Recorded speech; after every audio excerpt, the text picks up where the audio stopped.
Hi everyone, good afternoon, happy Wednesday. We're going to start with chapter 4 today. We did leave off with Evan and Jesse, and they have a little bit of a rivalry going with this lemonade stand. So let's see what happens. I'm curious. Chapter 4 is titled Partnership. Partnership, a noun, two or more people pooling their money, skills, and resources to run a business, agreeing to share the profits and losses of that business. Jesse had been waiting for this moment, the moment when Evan would see their lemonade stand, see the wonderful decorations they had made, see the crowds of people waiting in line, see Megan Moriarty standing by her side. He would see it all and be so impressed. He would think to himself, wow, Jesse is one cool kid. She sure knows how to run a lemonade stand right. And then he'd jog over and say, hey, can I help out? And Jesse would say, sure. We were hoping you'd come over. And it would be like old times. Why hadn't it worked out like that? With one part of her brain, Jessie continued to take money from customers and make change. That was the part of her brain that worked just fine. With the other part of her brain, Jessie went over what had happened with Evan. That was the part of her brain that tended to run in circles. She and Megan were selling lemonade. Business had been good. Then Mrs. Pauley, a neighborhood mom, walked up. She had a bunch of kids in her backyard running through the sprinkler, and now they wanted 12 cups of lemonade. 12! It was the biggest sale of the day. Megan got cracking pouring the lemonade, and Jessie took the 6 singles that Mrs. Pauley handed her. All the kids from Mrs. Pauley's backyard were chanting, lemonade, lemonade, lemonade. A fly buzzed by Jessie's ear. They'd been having a problem with flies because of the sticky lemonade spills on their stand, and she cocked her head to one side to shoo it since her hands were busy with the money. And that's when Jessie looked up and saw Evan standing there, staring. So she smiled, but he didn't smile back. So she waved, even though she still had all that money in both hands. She waved so he'd know that she was happy to see him. And then he stalked off, all stiff-legged and bristly. And she never got to say, sure, we were hoping you'd come over, like she'd rehearsed in her head. And just then, Tommy Pauley, who was 2 years old, pulled down his bathing suit and peed right on the lawn. And Megan laughed so loud, Jessie was sure you could hear it all over the neighborhood. That's what had happened. That's exactly what had happened. But Jessie knew that something else entirely had happened, and she didn't get it. The way she didn't get a lot of things about people. All she knew was the sight of Evan walking away from her for the second time that day, made her feel so sad and alone that she just wanted to run home to her room and curl up on her bed with Charlotte's Web.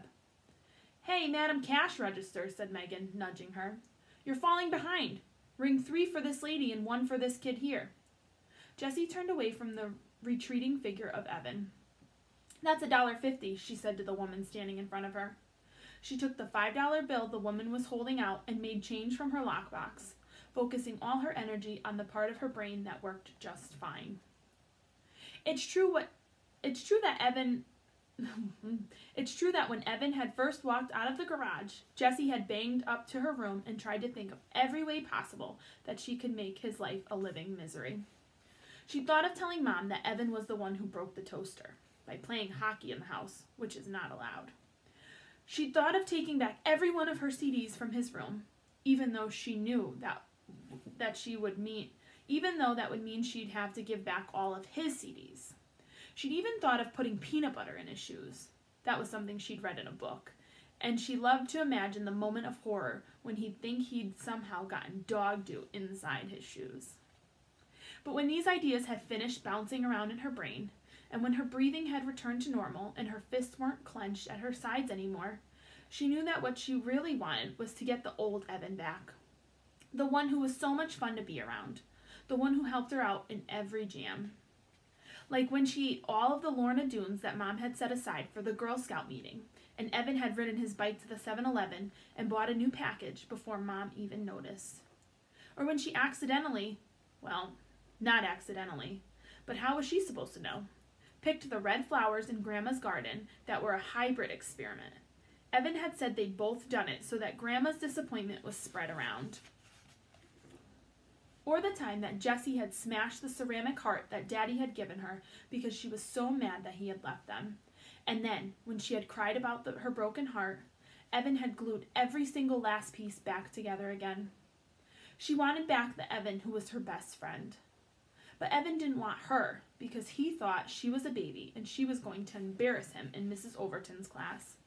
So she had to prove to him that she was a big kid, that she could keep up with the crowd, that she could fit in, even with his 4th grade class. I'll show him I can sell lemonade too, just as good as him and Scott. I won't embarrass him. So Jessie got down to business. She knew she needed a partner. From past experience, she'd learned that having a lemonade stand alone wasn't considered cool. It was considered pathetic. And her partner would have to be a 4th grade girl, because that's what this was all about, showing she could fit in with the 4th graders. So the question was, who? It had to be a girl who lived in the neighborhood, or at least close enough to bike to her house. And it had to be someone that Jessie had talked to at least once. No way could she call up a girl she'd never even talked to. And it had to be someone who seemed nice. The last part was a problem, because Jessie knew that she often thought people were nice, and then they turned out to be not nice. Case in point, those 2nd grade girls. So Jessie decided it had to be someone who Evan thought was nice. Evan knew about these things. He was the one who had explained with his big arm around her shoulder, "Jessie, those girls are making fun of you. They are not nice." When Jessie thought about all these different requirements, there was only one obvious answer: Megan Moriarty. She lived less than 3 blocks down the street. Jessie had said hi to her a few times while biking in the neighborhood, and Evan must have thought she was nice, because Jessie had found a piece of paper in his trash can with Megan's name written all over it. Why would he cover a page with her name if he didn't think she was a nice person? Jessie went to the kitchen and climbed onto a stool so that she could reach the cabinet over the stove. She took down the school phone book and looked through the listings for both of last year's 3rd grade class. No Megan Moriarty. Duh, Jessie remembered. She'd moved in halfway through the school year. With a sinking heart, Jessie checked the town phone book. No Moriarty family listed on Damon Road. "Okay," said Jessie, slapping the phone book shut and putting it back in the cabinet over the stove. Time for Plan B. Jessie went to the hall closet and got out her backpack, which had been hanging there, empty, since the last day of school. Inside, she put 3 cans of frozen lemonade from the freezer and her lockbox full of change. She put the $10 bill, still paper-clipped to last year's birthday card from her grandmother, in her top desk drawer. Then she went to the garage, strapped on her helmet, and rode off on her bike. As she left the driveway, she could see Evan and Scott's lemonade stand on the corner, but she was careful not to make eye contact. She didn't want to talk to Evan until she was ready to, ta-da, impress him.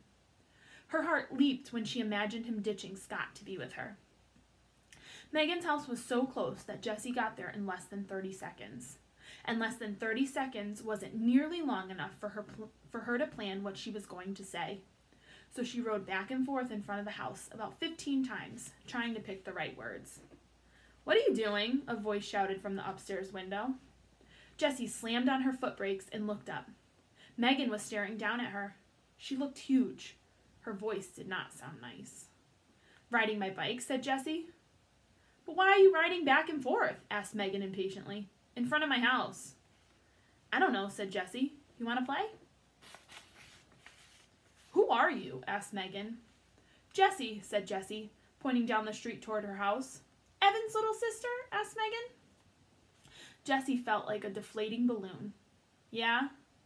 "Oh," said Megan. "I couldn't tell 'cause of the helmet." Jessie took off her helmet. "So you wanna?" she asked. There was a long pause. "Where's Evan?" asked Megan. "He's out, somewhere, with a friend," said Jessie. "Oh," said Megan. Jessie looked down at the ground. "People tell you things," Evan had told her once, "with their hands and their faces and the way they stand. It's not just what they say. You gotta pay attention, Jess. You gotta watch for the things they're saying, not with their words." Jessie looked back up. It was hard to see Megan at all. She was so far up and behind the window screen. Jessie sucked in her breath. "Do you want to do something?" Another long pause. Jessie started counting in her head. 1 1,000, 2 1,000, 3 1,000, 4 1,000, 5 1,000, 6 1,000. "Sure," said Megan. Then her head disappeared from the window. A minute later, Megan was at the front door. "Hey," she said, opening the screen. Jessie raised her hand in something that was halfway between a wave and a salute as she walked in. Her sweaty bangs stuck to her forehead where the helmet had mashed them down. She was so nervous about saying something stupid, she didn't say anything at all. Megan leaned against the banister of the stairs and crossed her arms. "So," said Jessie. She stared at Megan, who was fiddling with the 7 or 8 band bracelets on her arm. Jessie counted 2 Livestrongs, 1 Red Sox World Champs, 1 March of Dimes, and 1 Race for the Cure. "What's that one?" she asked, pointing to a band bracelet with tiger stripes. Megan stretched it off her wrist and gave it to Jessie. "It's for the Animal Rescue League. My mom gave them some money, so they gave us this and a bumper sticker. I've got 22 band bracelets." "Cool," said Jessie, handing the bracelet back. Megan flipped it back on. She continued to play with the bracelets on her arm, running them up and down, up and down. "So what do you want to do?" asked Megan. "I don't know," said Jessie. I don't know, let me think. We could have a lemonade stand." Said Megan, sounding bored. "Aw, it'll be fun. Come on." "We don't have any lemonade," said Megan. "I've got 3 cans," said Jessie. She slipped the backpack off her back and dumped out the 3 cans of frozen lemonade. Her lockbox came rattling out, too. "What's that?" asked Megan. "My lockbox," said Jessie. "We can use it to make change." She felt her face getting red. Maybe 4th graders weren't supposed to have lockboxes? "How much money have you got?" asked Megan. "You mean in change or all together?" Megan pointed at the lockbox. "How much is in there?" $4.42, 14 quarters, 5 dimes, 3 nickels, and 27 pennies. Jessie didn't say anything about the $10 she'd left at home. Both of Megan's eyebrows shot up. "Exactly?" she asked. "What do those eyebrows mean?" Jessie wondered in a panic. Why was Megan smiling at her? "Jessie, those girls are making fun of you. They are not nice." Jessie didn't say anything. She had a sick feeling in her stomach that this was going to turn out badly. Megan straightened up. "Wow, you're rich," she said. "Want to go to the 7-Eleven? We could get Slurpees."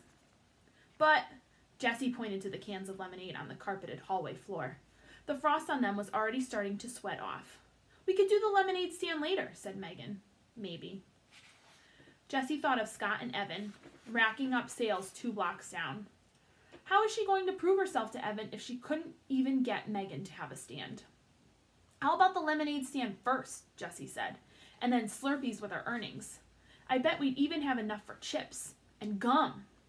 "You think?" said Megan. "I know," said Jessie. She held up a can of lemonade. "It says right there on the can, yield 64 ounces. So we get 8 cups from each can and sell each cup for half a buck. So that's $4. And then there's 3 cans, so that's $12 altogether, right?" The numbers flashed in Jessie's brain so fast. She didn't even need to think about what she was multiplying and dividing and adding. It just made sense to her. "Hey, how old are you?" Megan asked, looking at her sideways. 8, said Jessie, "but I'll be 9 next month." Megan shook her head. "That math doesn't sound right. No way we can make $12 from just 3 little cans." "Yuh-huh," said Jessie. "I'll show you. Do you have a piece of paper?" Jessie started to draw pictures. She knew that the other kids didn't see the numbers the way she did. They needed the pictures to make sense of the math. "Look," she said, "here are the 3 pitchers of lemonade, because we've got 3 cans of lemonade, and each pitcher's got 64 ounces on it." And she draws a little picture. "Now, when we pour a cup of lemonade, we'll pour 8 ounces, because that's how much a cup holds. You don't want to pour less than that, or people will say you're being a cheapskate. So each pitcher is going to give us 8 cups, because 8 times 8 equals 64, right? Now we'll sell each cup for 50 cents. That's a fair price. That means that every time we sell 2 cups, we make a buck, right? Because 50 cents plus 50 cents equals $1. So look, I'll circle the cups by 2s, and that's how many dollars we make. Count them." Megan counted the circled pairs of cups. 10, 11, 12. "That's how much money we'll make," said Jessie, "if we sell all the lemonade, and if we do the lemonade stand." "Wow," said Megan. "You're really good at math." She puffed her cheeks out like a bullfrog and thought for a minute. Then she popped both cheeks with her hands and said, "Whatever, let's do the lemonade thing." Jessie felt soaked in relief. Maybe this was going to work after all. An hour later, Jessie and Megan had transformed the little wooden puppet theater in Megan's basement into the hottest new lemonade stand on the block. The stand was decorated with tissue paper flowers, cut-out butterflies, and glittery hearts. It was a showstopper. And boy, did people notice. Kids in the neighborhood, strangers walking their dogs, moms strolling with carriages, even the two guys fixing the telephone wires. They all came to buy lemonade. And just when Jessie and Megan were on the verge of running out, Mrs. Moriarty went to the store and bought 3 more cans, free of charge. So when Mrs. Pauley asked for 12 cups at exactly the moment that Evan rounded the curve and saw her lemonade stand, Jessie felt like she'd just scored 100 on a test and gotten 5 points for extra credit. So why did Evan stop off? And how come she didn't feel like she'd won anything at all? I wonder why Evan's so mad. Think he's a little jealous? I guess we'll have to find out in chapter 5. Bye, guys.